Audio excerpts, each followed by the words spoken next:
Avec aujourd'hui Thierry Moreau qui est avec nous, ancien directeur de Télé 7 jours. Enfin ancien, ça fait un peu... voilà, vous avez été patron de Télé 7 jours.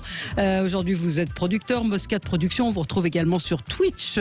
Twitch.tv Thierry Moreau, voilà, c'est le dimanche à 11h. Ouais, alors maintenant ça sera le samedi soir parce que comme il fait beau, les gens sont dehors, donc je vais faire ça le samedi soir, ça sera plus sympa. Et sinon le mardi et le jeudi. Très bien. Et puis un invité surprise, Guy Carlier. Bonjour Guy Carlier. Bonjour à vous. Merci d'être avec Valérie, nous. Bonjour à tous. Et bonjour. Bienvenue dans la grande équipe Sud Radio. C'est la grande nouvelle d'aujourd'hui. Et enfin, on l'a su hier, nous, pour tout vous dire. Vous serez dès lundi prochain à 7h40 quotidiennement pour un billet autour du foot. Autour du foot, à l'occasion de l'Euro, bien sûr. Et bon, c'est mon péché mignon. Les gens le savent. J'ai fait un peu de... J'ai parlé un peu de foot à la télé. Et puis, j'aime bien revenir à cette passion parce que le foot, c'est quelque chose qui... Enfin, le foot, je vais sortir un lieu commun. Mais évidemment que le foot, c'est la vie. Et ça, c'est le lien qui nous relie à l'enfance. C'est quelque chose de... voilà, j'aime bien la notion de jeu de toute façon. Les musiciens jouent, les footballeurs jouent, les comédiens jouent. Et il y a cette matière pour avoir de l'inspiration tous les jours. Oui, parce que vous voyez, tout à l'heure, j'écoutais Jacques Vendroux sur l'antenne.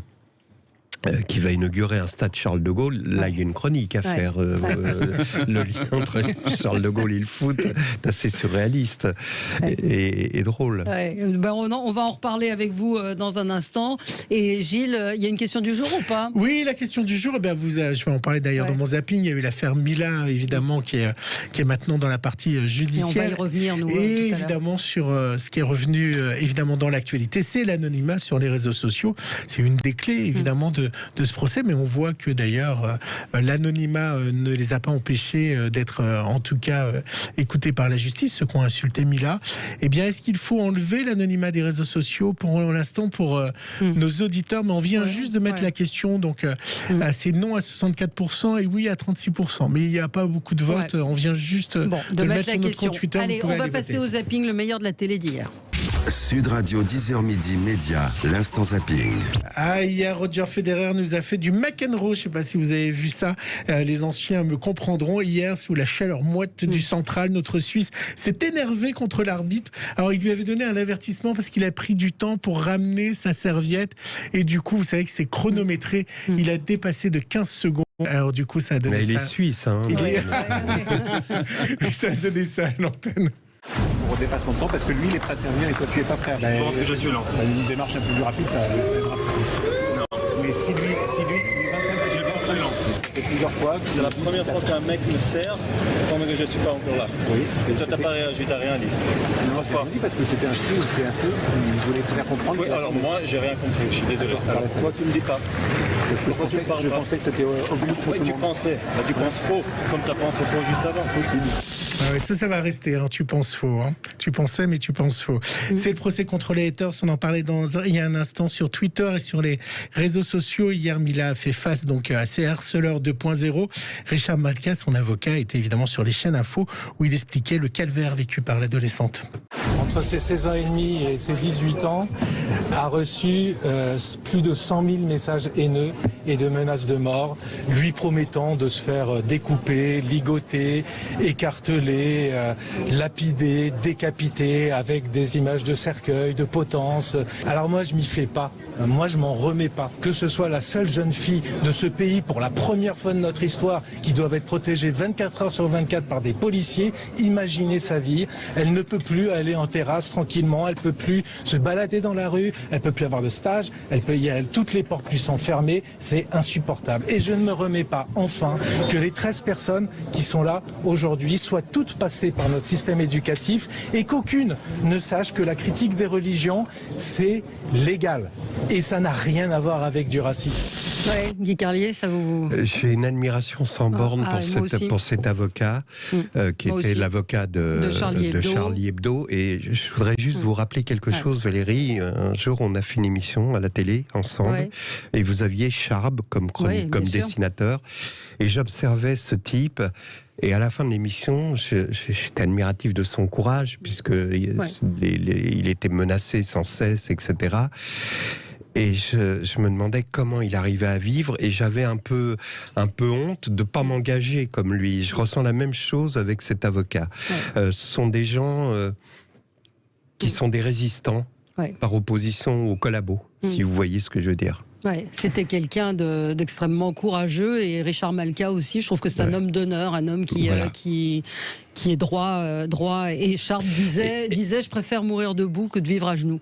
Et en plus, cet avocat a une espèce de sérénité, de sourire, Thierry, une réaction sur les réseaux sociaux. Moi, j'ai une pensée pour Mila. C'est vrai que cette jeune fille, elle a sa vie gâchée pour des haters, pour des réseaux sociaux qui lui pourrissent la vie. Et c'est quand même une des rares jeunes filles aujourd'hui qui vit 24 heures sur 24 sous protection policière sans rien pouvoir faire.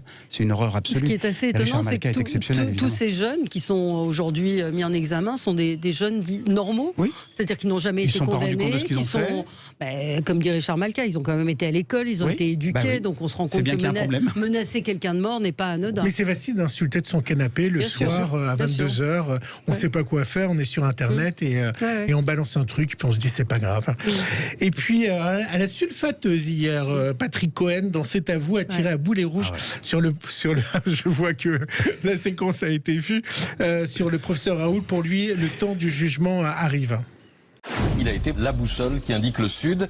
Pas de pandémie chez nous, pas de mort en excès dans le monde, pas de transmission aérosol, disait-il, ce qui rendait inutile les masques, le confinement, les vaccins. Raoult a promis un remède sans preuve ni précaution. Il a produit des études bidons, on le sait aujourd'hui, en sortant les morts et les malades graves de ses résultats d'essais cliniques. Il a provoqué inutilement la mobilisation de dizaines d'équipes de recherche qui ont tenté de trouver des preuves dans des essais rigoureux que lui se refusait à faire. Il a mis la science en désordre et l'opinion dans le trouble en accusant ses contradicteurs d'être des corrompus. Est-ce que l'assistance publique hôpitaux de Marseille trouve que c'est de la bonne médecine? On n'a pas de réponse. Est-ce que l'agence du médicament estime que les études produites par l'IHU relèvent de la bonne science? Est-ce qu'une autorité de contrôle va enquêter sur la 60aine de falsifications révélées par Elisabeth Bick?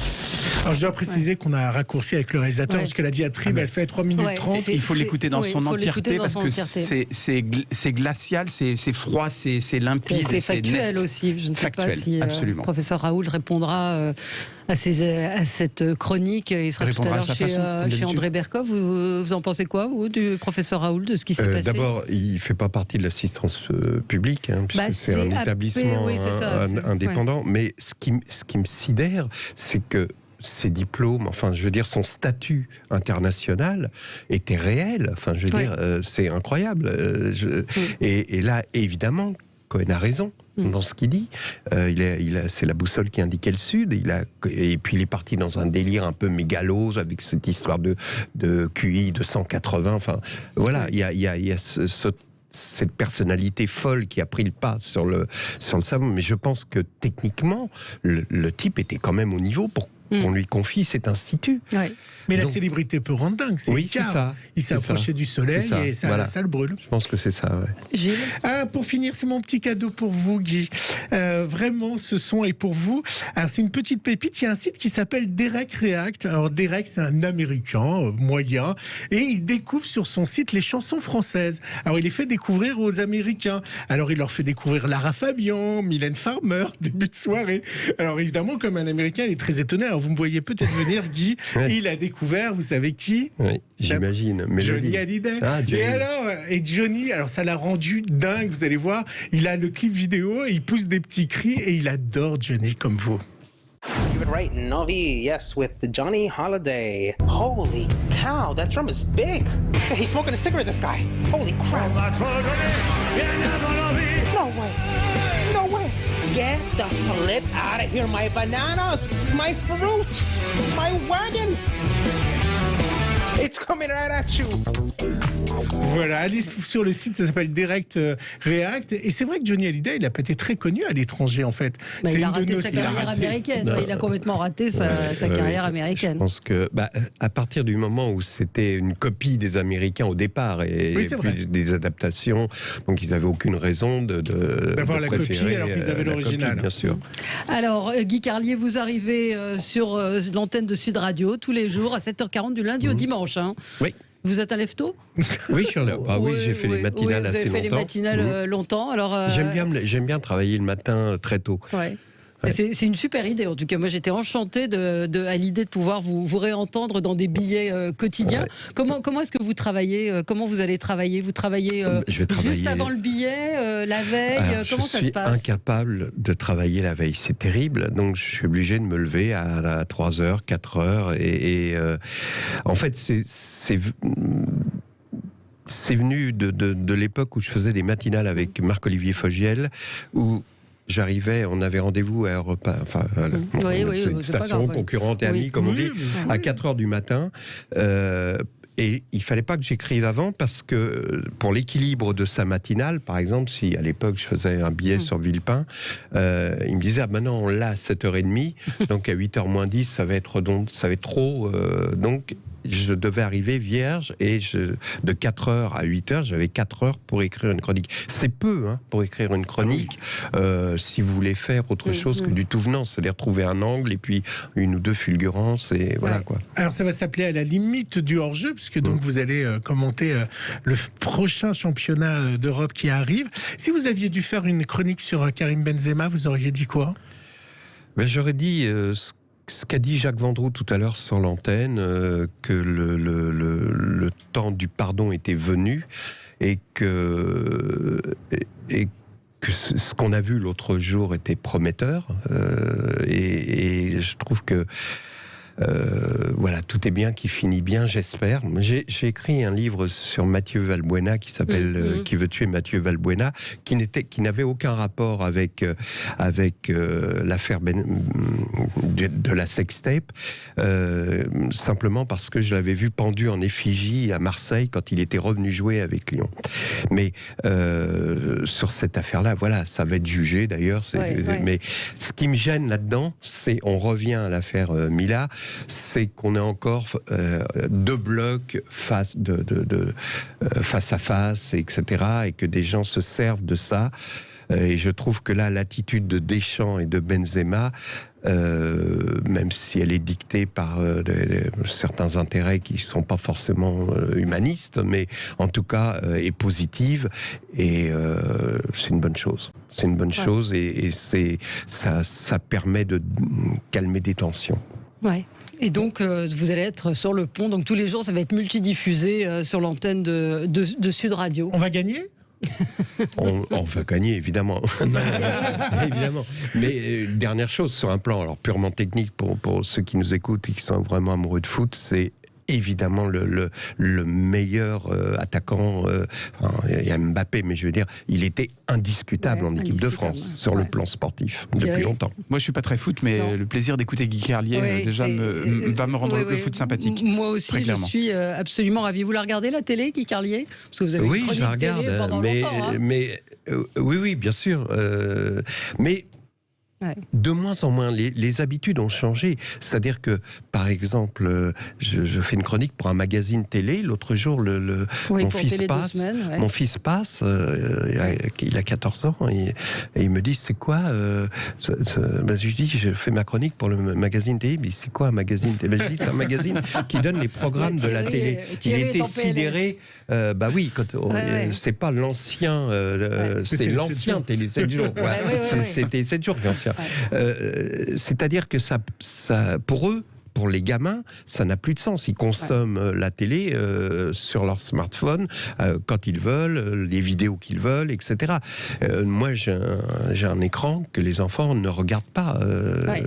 Ils ont leurs propres écrans. Même nous, d'ailleurs. Vous parlez de votre fils qui a 14 ans, mais vous en avez un autre qui est un petit peu plus grand, qu'on connaît sous le nom de Carlito. Ouais. Voilà. Oui, alors voilà, Carlito, il a près de 7 millions d'abonnés, c'est-à-dire plus que le JT de TF1. Bah oui, non mais maintenant, les médias, c'est terrifiant, les médias ont changé. La bonne nouvelle, c'est que ces jeunes consomment du contenu audiovisuel. Simplement, ils ne le consomment pas à la télévision. Voilà. C'est un contenu différent, qui est plus court, plus enlevé, qu'on trouve plus facilement sur Internet, mais ils consomment du contenu audiovisuel. Et ça, c'est plutôt la bonne nouvelle, parce que ça veut dire que la télé, en termes de contenu, n'est pas morte, bien évidemment. Mais encore une fois, je répète, et je l'ai dit souvent, quand j'ai des invités, je leur dis, qu'est-ce que vous regardez à la télé? Ils me répondent, je regarde pas la télé. Mais ils regardent les plateformes. Mais regarder des plateformes, c'est pas regarder la télé. C'est plus, ça correspond pas du tout à ça. Et vous êtes sur Twitch, qui est un autre média. Encore un autre média. Où là, on a du temps, on n'est pas pris par la pendule. Donc. Et vous êtes fier de Carlito? Évidemment que je suis fier de lui. Je suis fier du grand aussi, qui est auteur et qui écrit qui est probablement le meilleur, très bon auteur. La plus belle plume des Carlier. Comme s'il y avait une dynastie, littéraire. Mais quand il est attaqué, vous souffrez pour lui ou pas du tout? Parce que là aussi, vous pouvez vous dire, oh là là, tu vas être affronté au réseau. Là, je vous en parle, j'ai pris... en principe, je parle jamais de lui. Mais c'est Valérie. Non, mais voilà, parce que je veux pas soit m'accrocher à lui pour ma promo, soit et en fait, j'ai fait une chose pour lui. Je lui ai donné 2-3 numéros de personnalités qu'il voulait inviter dans son show quand il faisait son fat show. Donc c'est tout. Le reste, il a bossé tout seul, il s'est débrouillé tout seul, et ça, j'en suis fier. Pour le reste, j'ai toujours peur pour lui. J'ai toujours peur parce que maintenant, il peut plus sortir dans la rue. Ils ont fait un show à Palexpo à Genève. Vous arrivez, il y a les barrières en alu, et c'est comme si c'était les Beatles, quoi. Et donc, moi, je suis arrivé, j'avais un pass, donc je donne ça au gars, je dis, je suis le papa de Carlito, et là, les filles hystériques, le papa de Carlito, elles font des selfies, elles me connaissent pas, s'en foutent de moi, évidemment. Et voilà. Mais vous nous avez dit juste avant que vous aviez peur pour lui parce qu'il va au 14 juillet être à bord d'un avion de la patrouille de France. Oui, mais j'ai peur pour lui à chaque instant. Parce que il a, en plus, ce que j'admire, c'est qu'il a la force mon exemple négatif, c'est-à-dire l'époque où j'étais dans la lumière, parallèlement, je me détruisais. C'est-à-dire que je détruisais mon environnement familial, etc. J'avais une addiction boulimique, on le sait. Et donc, il s'est préservé de ça, et il a une famille très forte, une femme, 2 enfants, et à qui il consacre du temps malgré l'emploi du temps que vous imaginez. Et donc ça, je trouve ça admirable, et j'ai peur, pour répondre à la question de Valérie, de tous ces pièges qui le guettent, évidemment. Malgré son âge, il va jouer Astérix, il va jouer... Enfin, vous voyez, il joue dans la série. Radius et Cubitus, ils vont faire... Vous avez un coup de cœur à nous donner à la télé de ce que vous avez pu voir, une série, quelque chose qui vous a enthousiasmé? Qu'est-ce que j'ai vu comme série récemment? Oh non, moi je suis fan de Ricky Gervais. Qui est un humoriste. Non, c'est ce que je suis étonné. Ah, j'adore ce type, tout ce qu'il fait. Il y a une série qui s'appelle Afterlife. Regardez ça, c'est merveilleux. Ce type est d'une intelligence, et regardez ses shows. Ça se trouve sur des plateformes, Netflix, je crois. C'est vraiment très très bien, très fort. Et un coup de gueule, un truc qui vous énerve à la télé ou qui vous a énervé? Qu'est-ce qui m'énerve à la télé? La démagogie, mais je dirais pas. J'irai pas à la facilité en disant Hanouna, parce que finalement c'est un signe des temps, si vous voulez, et c'est pas que des nouilles dans le slip de Delormeau. Non, vous voyez, c'est quand même il a dans sa démarche, bien sûr que c'est du business, bien sûr que c'est de la télé, bien sûr, il a quand même une espèce de quête de certaines valeurs, et c'est un passage obligé maintenant. Voilà, maintenant sur l'histoire des nouilles dans le slip de Delormeau, nous on regardait Interville. Non, mais je veux dire, même il y a d'autres choses en permanence, il y a des conneries en permanence. Mais mais tout au long de la télé, on le sait bien, il y a eu des divertissements. Mais là, il est passé à de l'info. Ce matin, il était invité chez Pascal Praud en tant qu'invité, comme étant un potentiel intervieweur pour. Mais je crois que ça va se faire pour la présidentielle. Je crois que ça va se faire. Et moi, j'avais une question, parce que vous avez été éditorialiste. Qu'est-ce que vous pensez de calculer le temps des éditorialistes? Vous avez vu cette info? Que ça compte de temps pour les régionales? Le temps de parole, Oui, j'ai entendu ça. Le président du CSA s'est prononcé contre ce matin dans le Parisien. Ça n'a pas de sens. Non, je suis pas vraiment chaud là-dessus. Non. Allez, on va se retrouver dans un instant avec notre ami Thierry Moreau. Merci beaucoup d'être venu nous voir ce matin. Et puis on est ravis de vous retrouver, Guy Carlier, tous les matins à 7h40 pour cette chronique unique qui sera diffusé du lundi au dimanche à 7h40 et puis toute la journée multidiffusée sur les plateformes TikTok. Vous allez concurrencer votre fils. Je suis sûr qu'on arrivera à plus de 7 millions d'abonnés.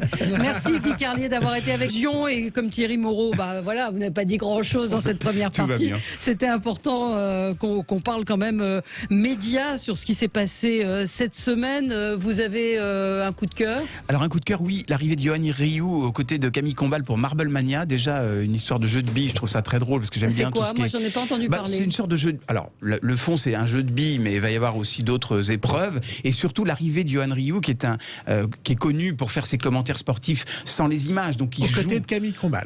Et donc là il va être aux côtés de Camille Combal, et je pense que Yoann c'est quelqu'un d'abord qui est extrêmement travailleur, c'est un bosseur incroyable, il a un humour dingue, et je pense que on assiste à la naissance de quelqu'un qui va être un animateur important de la télévision. Yoann, c'est quelqu'un de très très vous fort. Pensez vraiment? Je pense. Moi, je le verrais très très bien animer quelque chose comme Interville ou des. Enfin voilà, je pense qu'il a un potentiel incroyable. Voilà. Et Marble Mania, c'est un principe où il y a des questions et des billes. C'est ça. Des questions et des billes. Avec des personnalités, avec des stars. Il y a des choses qui se tranchent à la bille, donc comme on faisait nous dans la cour de récréation quand on était tout petit, mais je parle d'un temps dans les moins de 20 ans, ne peuvent pas connaître. Marble Mania, Valérie, ça va arriver dans 3 semaines à peu près. Ça.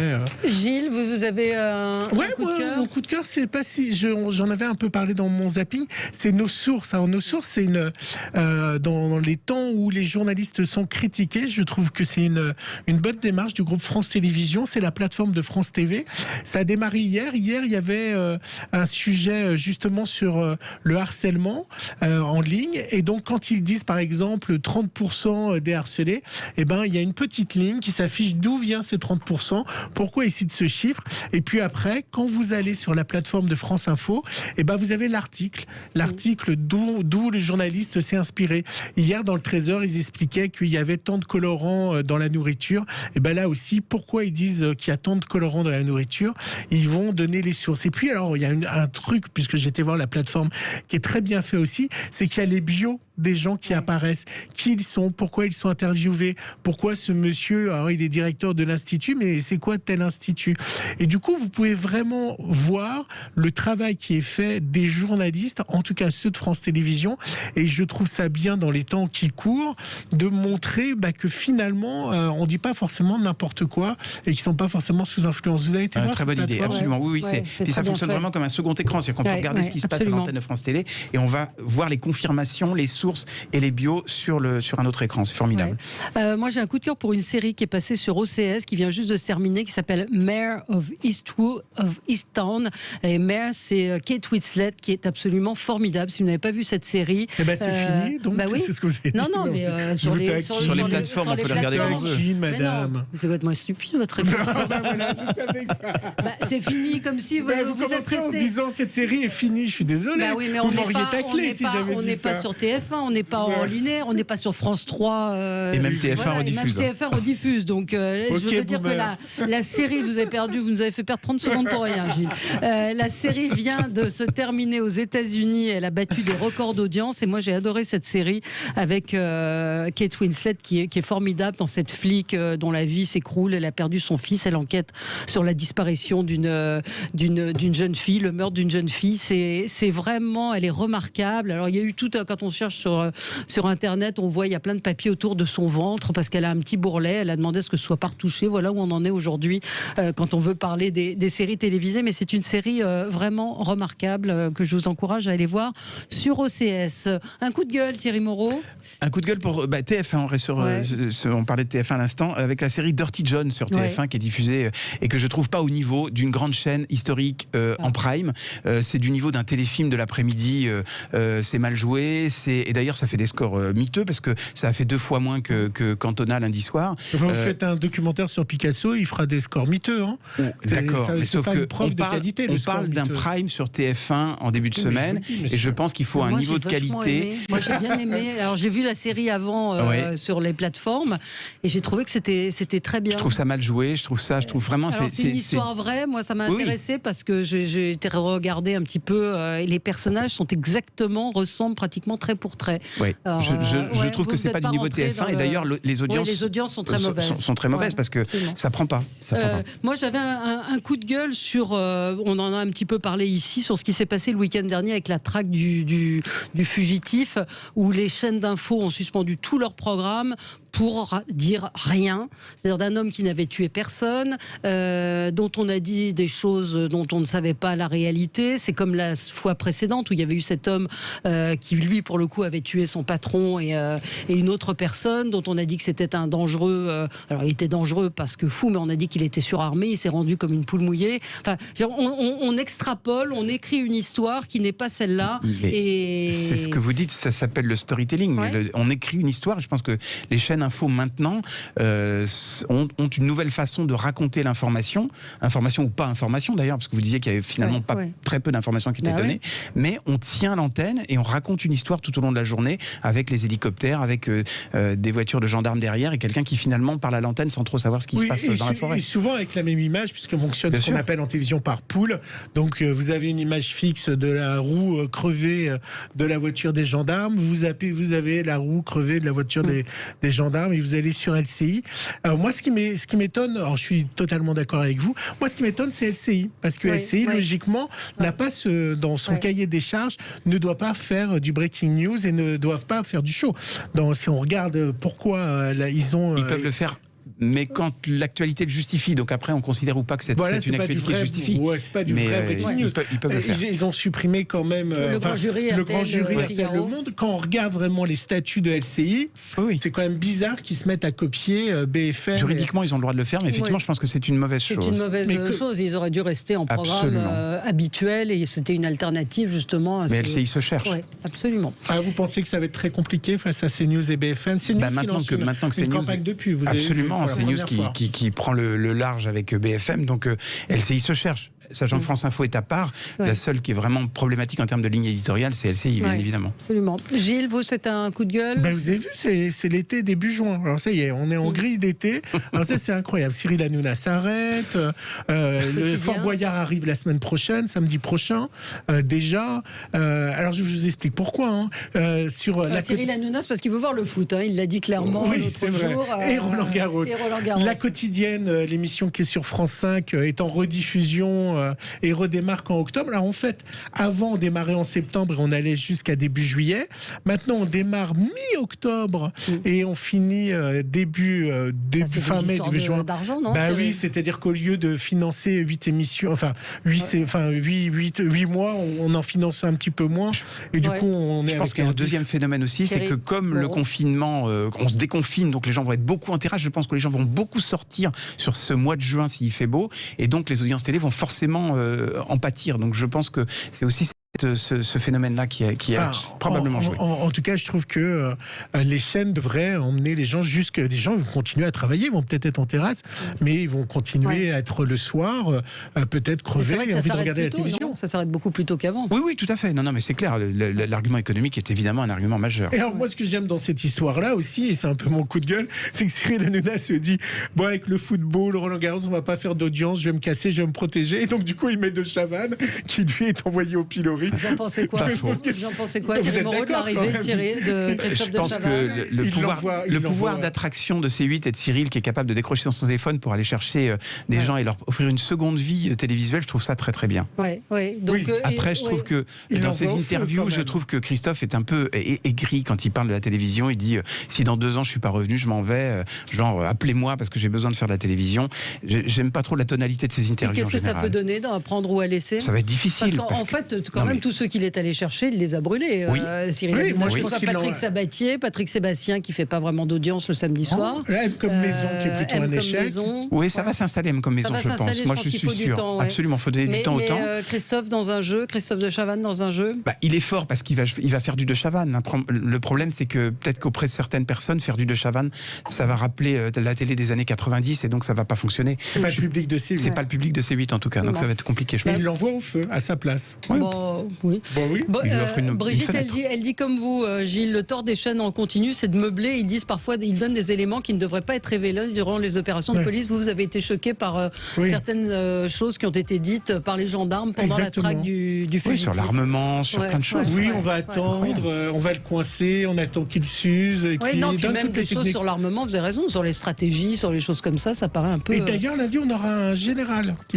Absolument, parce qu'il y a la nouvelle émission d'M6 qui s'appelle... Appel à témoins. Appel à témoins. Et on sera le général qui est chargé de l'information. Avec Nathalie Renou, qui va présenter avec Nathalie Renou. Nos invités de lundi, et on aura le gagnant de Koh-Lanta. Je vous écouterai. Et Thierry, vous aviez, c'est fini, un coup de gueule sur la mode des influenceurs. Oui, c'est ça, les émissions sur les influenceurs, avec la French House sur C8 qui fait moins de 100 000 téléspectateurs qui ne marche pas, et les anges qui sont remplacés par une nouvelle émission qui va s'appeler Follower, qui va arriver en septembre, où on va suivre des influenceurs. Je pense que le fait de transférer des petites stars de très importantes sur Internet pour en faire des stars de télévision, c'est quelque chose qui ne fonctionne pas encore. Bon, très bien. Merci beaucoup Thierry Moreau d'avoir été avec nous ce matin.